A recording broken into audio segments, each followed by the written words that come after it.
Muy buenas tardes, estimados amigos y amigas. Les habla Roberto Darirandi y estamos comenzando este día lunes 3 de agosto de este año 2020 un nuevo programa de Economía Latam. Como siempre, acompañado por el profesor de Babson College, John Edmonds. ¿Qué tal, John? ¿Cómo estás tú? Muy bien aquí en New Hampshire. Sigue allá. Todavía, Este es tu nuevo hogar. ¿Ah? sí, no por decisión propia, sino esa decisión me entregó la sociedad. Bueno, un gusto como siempre, John. Un nuevo programa que compartir contigo, ya en esta tercera edición de Economía Latam. Y bueno, quiero presentar a nuestra invitada hoy día. Ella es Cecilia Cifuentes. Cecilia, ingeniero comercial y magíster en economía de la Pontificia Universidad Católica de Chile. Fue subdirectora del programa interamericano de macroeconomía aplicada de la PUC. También trabajó como economista del Banco de Chile.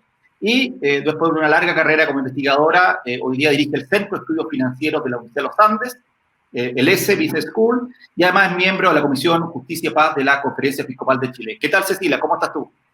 Muy bien, Roberto. Hola, John, ¿cómo están? Un gusto estar aquí con ustedes en esta tarde. Un gusto para nosotros y la verdad es que, bueno, siempre es grato conversar contigo hoy día desde esta tribuna. Y bueno, yo primero quería abrir esta conversación de hoy día, partiendo un poco por lo que ha sido los últimos días en el ámbito más internacional, macro. Y quería preguntarte, Cecilia, ¿cómo estás viendo tú hoy día a nivel más bien internacional la recuperación, que obviamente va de la mano, ¿cierto?, del desconfinamiento y esta dinámica compleja, ¿cierto?, de la crisis sanitaria, ¿cierto?, que parece que se va, pero vuelve. Pero en términos generales, ¿qué es lo que se está esperando hoy día? Sobre todo ya, este año está medio jugado, ¿cierto?, de alguna manera, pero sobre todo pensando en el 2021. Mira, lo que estamos viendo, yo creo, como más probable, es que la salida va a ser bastante lenta. ¿Y por qué? Porque lo que estamos viendo en el mundo desarrollado, y tenemos la suerte nosotros aquí en el hemisferio sur, John lo está viviendo más directamente, de que ha habido rebrotes del virus. En la mayoría de los países, en la medida que van desconfinando, se producen contagios nuevamente, lo que hace que la velocidad del desconfinamiento tenga que ser más lenta y tengamos que empezar a inventar una forma de vivir por un tiempo con el virus. Lo que significa que las actividades hay que hacerlas de otra forma, muchas veces de una forma que es más costosa, que es más cara en términos de recursos. Hay otras actividades que simplemente no van a poder volver a funcionar por un tiempo hasta que no tengamos vacuna. Y en ese sentido, yo creo que una lección importante es que vamos a tener que aprender a vivir con este virus por un tiempo. No creo que haya que llevar a revertir completamente los desconfinamientos y volver todos a encerrarnos en las casas. Creo que ese costo sí que es más alto todavía que el costo sanitario. Y en ese sentido vamos a tener una salida lenta y tratando de acostumbrarnos a vivir por un tiempo con el coronavirus rondándonos y por lo tanto con todas las medidas de precaución que se necesiten para evitar riesgos de otra crisis sanitaria como las que se vieron en algunos países de Europa. Por supuesto, por supuesto. Y quiero preguntarle a la profesora John. John, ¿cómo se está viendo en ese sentido, en particular la economía norteamericana? ¿Cierto? Que ha enfrentado, el país ha enfrentado en varias zonas de su amplia geografía unos rebrotes bastante fuertes del COVID-19, además también incorporada la variable política, elecciones.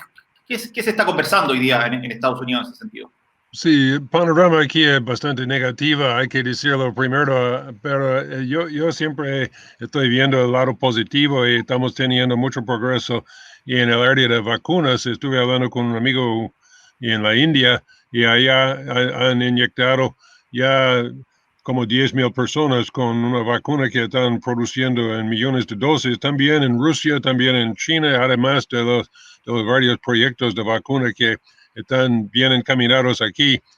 Yo creo que para una persona en mi situación, posiblemente yo voy a tener una vacuna antes del final del año, pero una persona que está, por ejemplo, en Punta Arenas, en Chile, tal vez no consigue vacuna hasta la mitad del año entrante. Mucho tiene que ver con la difusión de esas vacunas, pero además este regateo y es como lucha libre quien consigue la vacuna primero. Pero ese es el lado positivo, porque esto va a finalizar de esa manera o con otro tratamiento, pero por el momento las cifras macro son feísimas. Por ejemplo, supuestamente 30 millones desempleados, cada uno tiene su propia cifra, pero algunos que perdieron su trabajo en el sector formal se han tenido que recurrir al sector informal.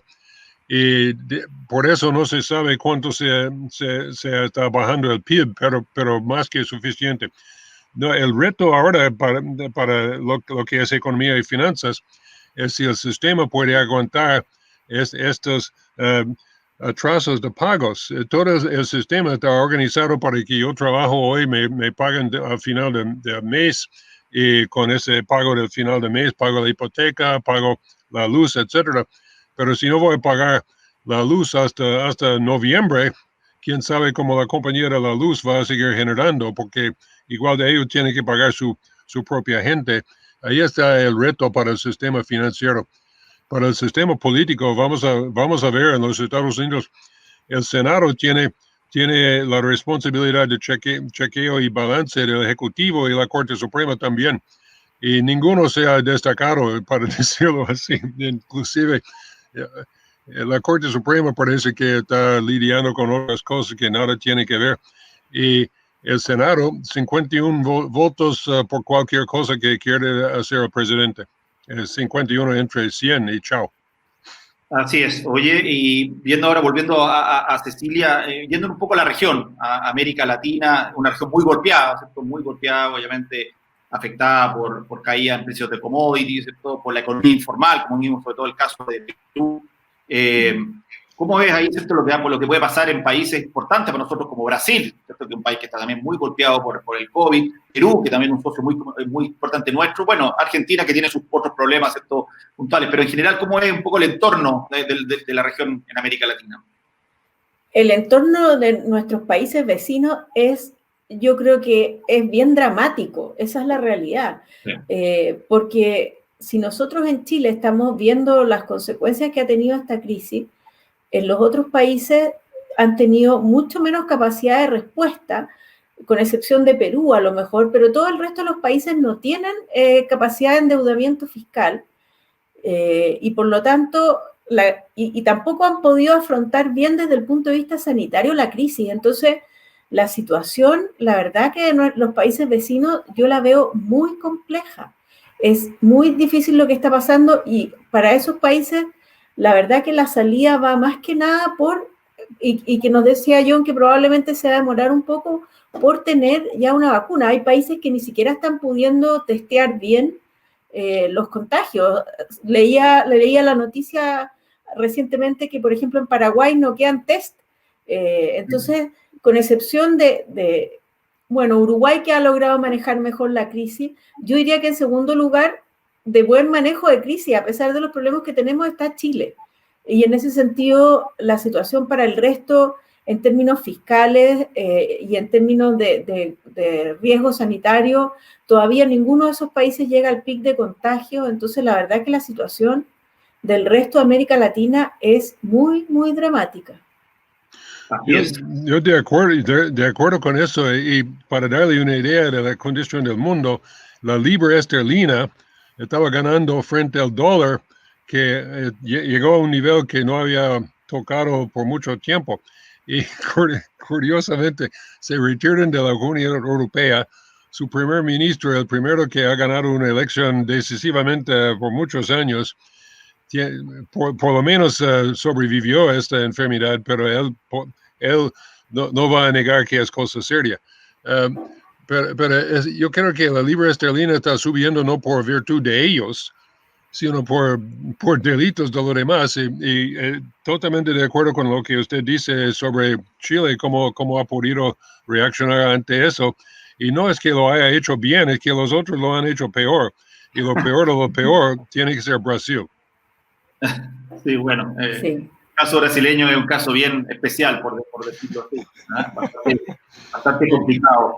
Oye, Cecilia, y un poco también, como echando algo un poco más micro, el tema justamente bancario financiero, un poco lo que habla John, ¿cierto? En Estados Unidos, ¿cierto? Dice, bueno, qué va a pasar con los bancos cuando empiecen de verdad a tratar de cobrarse los créditos, porque hasta el momento gran parte de los créditos en Chile, por lo menos, y en otros países han sido postergados, y probablemente algunos van a volver a ser postergados, pero en algún minuto, más temprano que tarde, van a tener que empezar a tratar de cobrarlo. Y ahí la pregunta es, ¿qué es lo que vamos a ver en definitiva? Porque yo creo que ahí vamos a tener un test mucho más ácido. Hoy día, hoy día la mirada de la cartera incobrable o morosa está bastante, por decirlo así, subsidiada, por decirlo de alguna manera. Así es. Sí, es verdad lo que tú dices. Mira, si uno tuviera que considerar, bueno, a nosotros como país nos pilló desde el punto de vista político esta crisis, nos pilló en un momento muy complejo, veníamos todavía con los efectos del estallido de violencia y por lo tanto desde el punto de vista político había mucha debilidad para enfrentar la crisis. Afortunadamente desde el punto de vista financiero seguíamos teniendo una gran solidez. Yo creo que todavía queda espacio para que el Banco Central siga manteniendo niveles de liquidez razonables en el sistema financiero. No veo ahora en el corto plazo un riesgo complejo desde ese punto de vista, pero para evitar lo que pueda venir para adelante, que tú bien señalas, bueno, pero es que esto no podemos postergar los pagos al eterno, o sea, en algún minuto. Entonces ahí la clave, creo yo, es que tenemos que empezar a que este proceso de desconfinamiento lo podamos mantener con los menores riesgos posibles. Hay que ir recuperando la actividad económica. Si no recuperamos la actividad económica, al menos en algún nivel, hay actividades que no se van a poder realizar en bastante tiempo, pero las que se puedan realizar con resguardo sanitario, tenemos que empezar a hacerlo, porque si no, el resultado de esta crisis económica va a terminar en una crisis financiera. Y por eso aquí es muy importante que también haya apoyo del Estado en medidas de reactivación, en darle apoyo a empresas a lo mejor de menor tamaño, en que puedan operar con los resguardos sanitarios necesarios. Eso, como te decía antes, genera costos para las empresas. A las empresas más grandes los tendrán que afrontar de sus propias cuentas. Yo creo que para las empresas medianas y pequeñas va a ser necesario a lo mejor algún apoyo del Estado en esa dirección para que puedan volver a recontratar a sus trabajadores y pueda volver cierto nivel de actividad económica, y evitar entonces, y empezar en algún minuto a que esos créditos que están todos postergados puedan volver a pagarse en alguna medida. Así es. Y lo de la banca, yo voy a dividirlo en dos. Primero, no van a estar quedándose sin fondos, como Cecilia dice. Los bancos centrales van a mantener la liquidez, pero cuando llega a examinar la cartera de préstamos y ver la condición y tachar los no recuperables, etcétera, poco a poco van a tener que restar las pérdidas contra el patrimonio del banco, y los que van a salir perjudicados en el largo van a ser los accionistas, que ellos ya han sufrido, pero yo creo que las acciones de los bancos no van a recuperar muy rápidamente. La recuperación de la economía va a ser región por región, actividad por actividad. Y aquí en el norte hay muchos debates sobre si va a ser un rebote vertical como el V o más gradual como la letra U.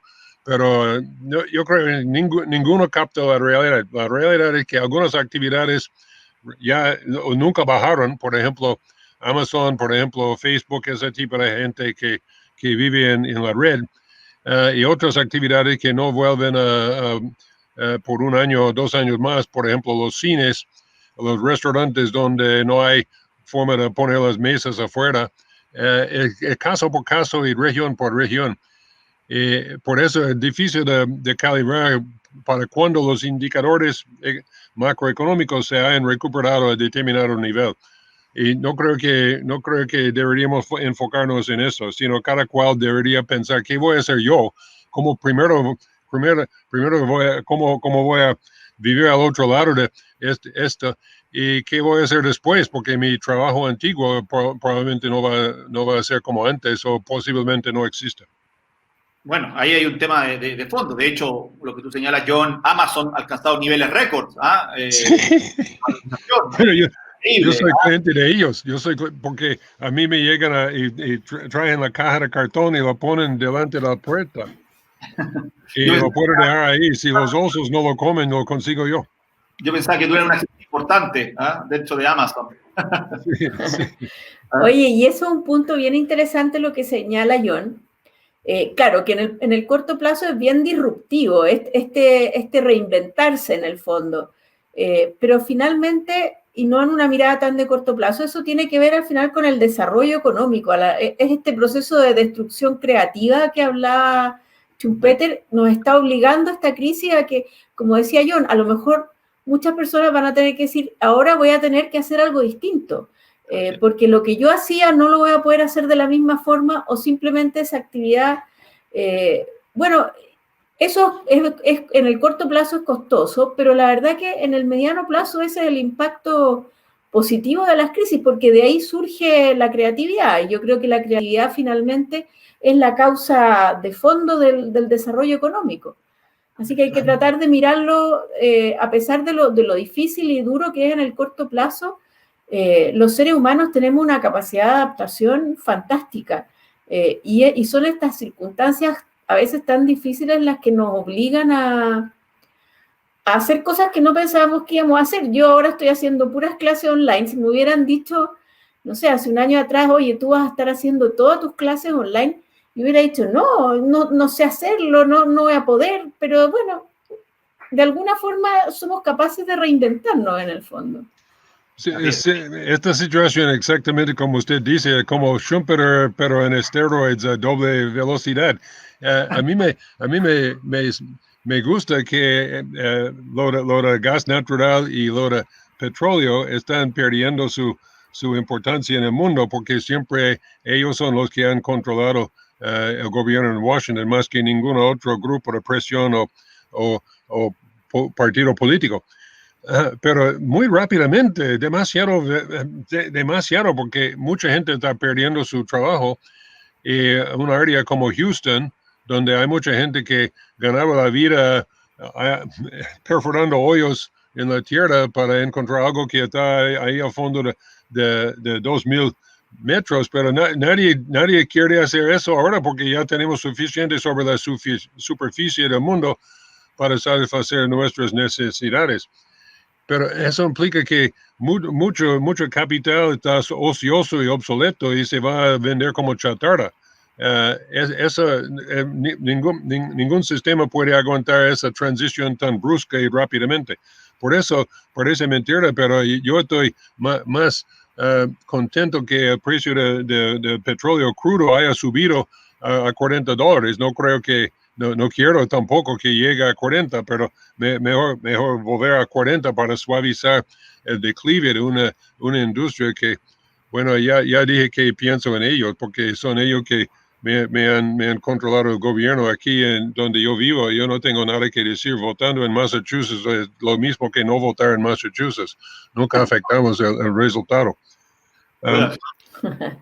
Oye, y un poco entrando a algo de la coyuntura, que también tiene que ver justamente con la crisis sanitaria, pero con otras variables, Cecilia. ¿Cómo has evaluado tú finalmente lo que ha sido en Chile el comienzo de este retiro del entre comillas, 10%, que sabemos que no es 10%? Ha habido un número récord de personas retirando, algunas personas viene el vaso medio lleno, ¿cierto? Que va a haber un impulso al consumo, pero en una mirada más de mediano plazo, ¿qué riesgo ve de que definitivamente después de este 10 pasemos al 20, el 50 o simplemente se fueron los fondos de pensiones privados y ahí vamos a tener un problema terrible, ¿cierto? Desde el punto de vista de las familias y también del ámbito fiscal? Mira, partamos por... Yo fui muy contraria a esta reforma constitucional, creo que genera un daño institucional muy grande, además del daño económico, pero si tuviera que señalar un impacto positivo que está teniendo esto, es que si había un desafío que nosotros como país teníamos hace décadas, era lograr mayor educación previsional. Yo creo que en algo está contribuyendo lo que ha pasado ahora, al menos para que las personas sepan cuánta plata tienen, cómo se recauda esa plata, dónde está, qué retornos ha tenido. Yo creo que eso es positivo. Ese es el lado positivo que le veo. El impacto, es verdad que puede tener un impacto dinamizador del consumo en el corto plazo, pero quedarse en eso me parece que es una mirada muy reduccionista, porque al final lo que estamos haciendo es que nos estamos gastando nuestros ahorros para jubilación. O sea, ahora tenemos más recursos, pero más adelante vamos a ser más pobres. Y ya teníamos un problema gigantesco con el nivel de las pensiones, y esto lo agrava. Entonces, el desafío que tenía, acordémonos que una de las causas del estallido fue el problema de las pensiones. Bueno, lo estamos agravando ahora, porque de esos pocos ahorros que habían, nos estamos gastando un porcentaje. Para muchas personas esto ha significado retirar todo su ahorro, y de hecho el ministro de Hacienda dice que esto significa para el promedio del afiliado que va a retirar prácticamente el 50% de sus ahorros para jubilación. ¿Cómo vamos a pagar esas pensiones el día de mañana? Y ahí tenemos un desafío enorme. O el país vuelve a crecer, o el problema de las pensiones en el futuro va a ser de una gravedad que no vamos a ser capaces de afrontar. Más el daño institucional que se ha hecho, porque, y creo que ese daño lo estamos viendo ahora, hay mucha gente que está retirando sus recursos, no porque los necesite, o en forma urgente. Obviamente siempre uno necesita recursos, pero no hay una necesidad urgente, pero hay un temor enorme a que después de esto el Estado se lleve todo el resto. Yo lo he escuchado bastante, hay gente que dice, no, yo prefiero asegurarme mi 10% antes que después me quiten el 90%. Y eso es un daño institucional gigantesco. Hay amenaza al parlamentario de la llamada izquierda de eso, ¿cierto? De en definitiva, nacionalizar los fondos, por decirlo de alguna manera. Así que es. expropiar. Claro, y eso desde el punto de vista de la estabilidad de las reglas del juego y de la necesidad que vamos a tener más adelante de que se recupere la inversión, me parece que esta señal es nefasta en el fondo, muy, muy negativa respecto a que tenemos una constitución que, por ejemplo, establecía que las iniciativas de gasto solo podían provenir del Poder Ejecutivo, pero ahora la misma constitución significó que hubo una iniciativa de gasto público, porque este proyecto además tiene un costo fiscal altísimo, en que no participó el Ejecutivo, que fue iniciativa parlamentaria. Entonces, el daño que eso genera respecto, por ejemplo, probablemente vamos a tener un downgrade de clasificación de riesgo. Una de las clasificadoras ya lo anunció como una probabilidad bastante alta. Eso significa que todas nuestras deudas nos van a salir más caras más adelante. O sea, creo que de ninguna manera podemos quedarnos en el impacto positivo de corto plazo que esto genera en el consumo. Creo que eso es un análisis muy, muy incompleto respecto al efecto de esta medida. Yo voy a comentar sobre las instituciones de Chile. Una de las razones porque yo fui a Chile 4 veces al año por 25 años, no he podido ir desde enero, pero voy tan pronto como puedo, es que las instituciones realmente son diferentes y además son un patrimonio nacional que Chile tiene que el resto del mundo casi no tiene, posiblemente Suiza. Pero hablando con mis amigos aquí, le digo, eso del sistema de pensiones sería como si el país decidiera que necesita dinero y hiciera la Estatua de la Libertad y la vendieron por chatarra, porque tiene mucho metal ahí, se podría conseguir buen precio. Y desarmar el Brooklyn Bridge. Mi primera reacción fue, yo estaba atemorizado y golpeado y sorprendido, espantado. Es que yo hubiera permitido que la gente retire un poquito, pero bajo condiciones de castigo fiscal, si no reponen o algo. Pero aquí, por ejemplo, suavizaron el tratamiento de que a mí me permiten sacar una parte de mi acumulación en el fondo similar 401k sin castigo este año. Nadie comentó, pero en Chile no es lo mismo. Chile, ese fondo de AFP, todo ese sistema, siempre muy polémico, pero es algo que está cumpliendo mucho más de lo que necesita una sociedad, por ejemplo, como seguro social y como la red de protección contra pobreza absoluta que está por delante. Si permiten que saquen un 10 y otro 10 y otro 10, y mucha gente va a estar mendigando en la pura calle, que no se ve en Chile.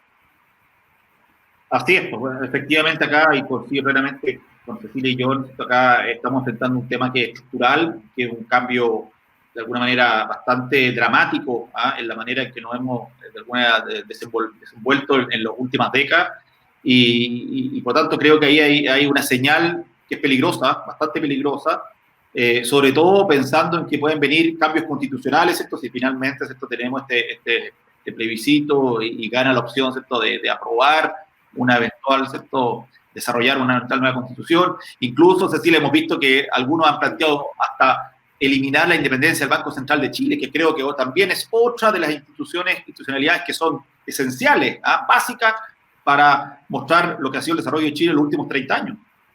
Sí, Sí, no es una vaca sagrada, es una protección contra inflación, contra una distorsión en los precios relativos. Y bueno, eso no, pero muchos chilenos no tienen ningún respeto por las instituciones del sector financiero, que si le gusta instituciones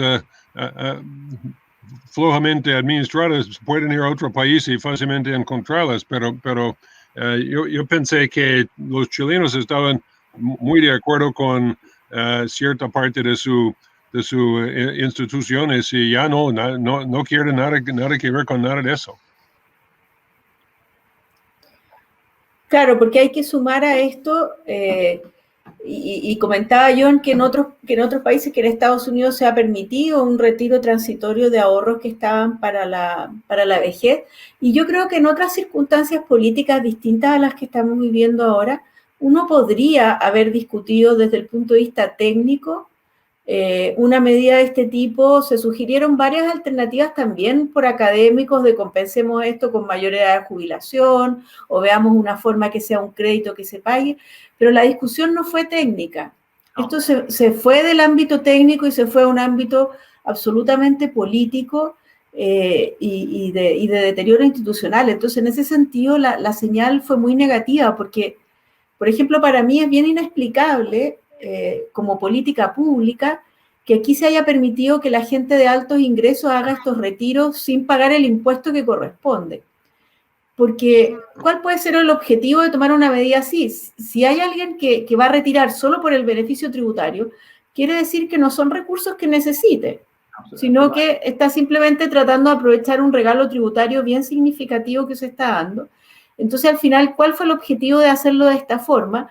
Yo solo me logro imaginar que esta era una forma de hacerle más daño al sistema. Entonces aquí no fue un tema de resolvamos el problema de personas que están en una situación dramática y veamos cómo las ayudamos, sino avancemos en la destrucción del sistema. Y eso es lo que dio una señal institucional tan negativa, la forma como se discutió esta reforma, que se alejó completamente de los argumentos técnicos para entrar en una discusión ideológica completamente polarizada. Yo creo que eso es lo que da la señal que preocupa a John y que probablemente preocupa a cualquier persona que está mirando a Chile desde afuera. Oh, desde adentro. Yo completamente de acuerdo con este no es un debate intelectual como siempre se acostumbraba ahí. Yo esperaba varias medidas de ingeniería financiera y préstamos puente, una gama de cosas como enseñamos en las clases de finanzas.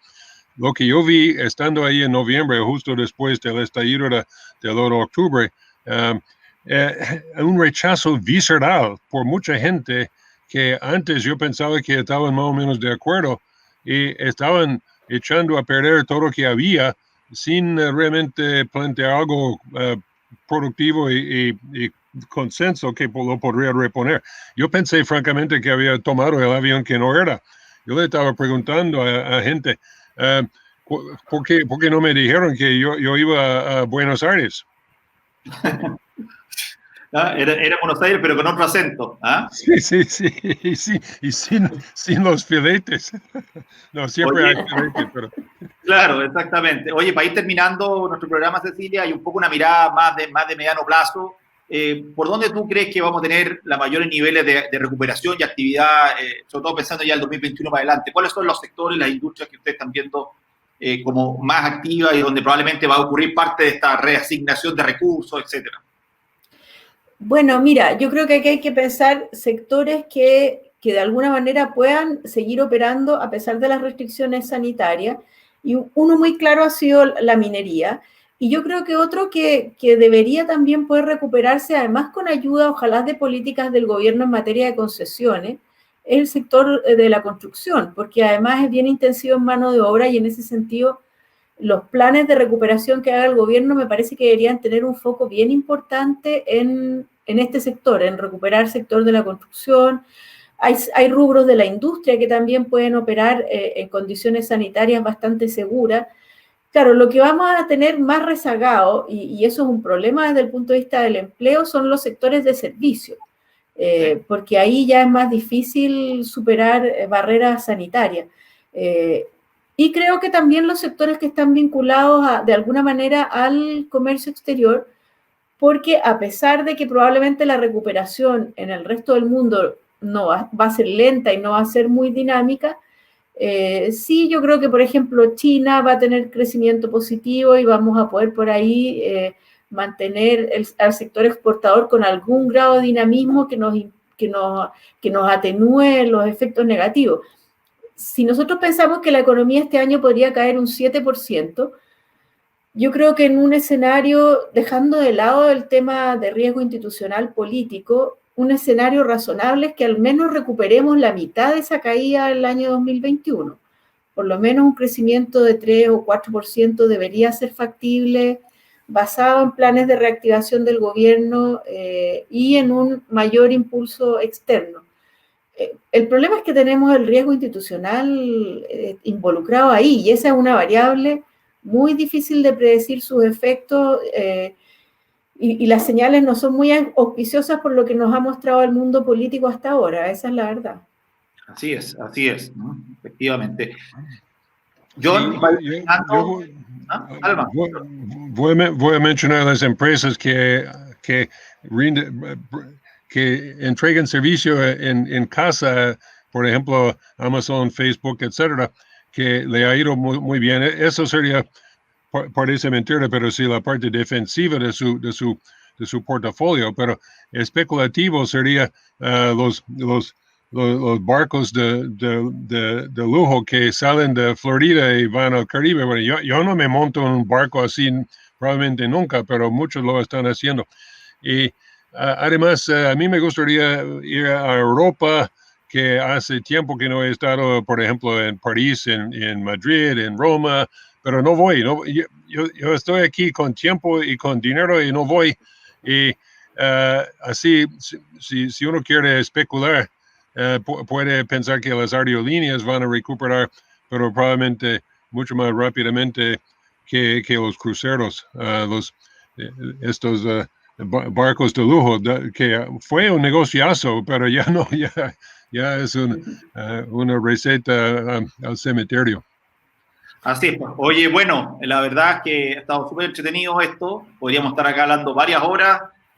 Cecilia, John, siempre un agrado conversar con ustedes, pero el tiempo en todos lados vuela, y así es. La verdad es que esperamos seguir conversando en algunas semanas más, Cecilia, para un poco hacer un update de lo que estamos viendo y tratar siempre de una mirada, por supuesto, optimista, una mirada, ¿cierto?, de tratar de buscarle el vaso medio vacío, medio lleno y no medio vacío, pero hay veces que también obviamente tenemos que advertir riesgos, sobre todo, como coincido contigo plenamente y con John, riesgos institucionales, riesgos de que nos pueden llevar de alguna manera, ¿cierto?, a perdernos de la trayectoria que nos estaba acercando a un país desarrollado, en definitiva, y eso creo que tenemos que advertirlo y ojalá retomemos acá en Chile y también, como ha sido también en Estados Unidos y en otros lados más, una discusión mucho más técnica, mucho más fundamentada, mucho más racional, que solamente llevada por el fervor del momento político y populista que en definitiva estamos viendo en muchos países. Así es, así que bueno, muchas gracias por la invitación. La verdad que yo también me entretuve harto aquí con este intercambio y ver la mirada de John más amplia en el fondo, porque está mirando desde allá, llegando al Polo Norte, allá en New Hampshire. Sí. Si me caigo en mi puerta trasera, me termino en Canadá, que podría ser mejor. Exactamente. Oye, bueno, muchas gracias, Cecilia. Cecilia Cifuentes, por habernos acompañado hoy día y seguiremos conversando de todas maneras más adelante en Economía Latam. Muchas gracias. Perfecto, ahí estamos. Muchas gracias, Roberto y John. Gracias, que esté muy bien. John, también, como siempre, un gusto, y seguiremos conversando en estos lunes de Economía Latam. Súper interesante esta coyuntura, pero demasiado interesante. Demasiado.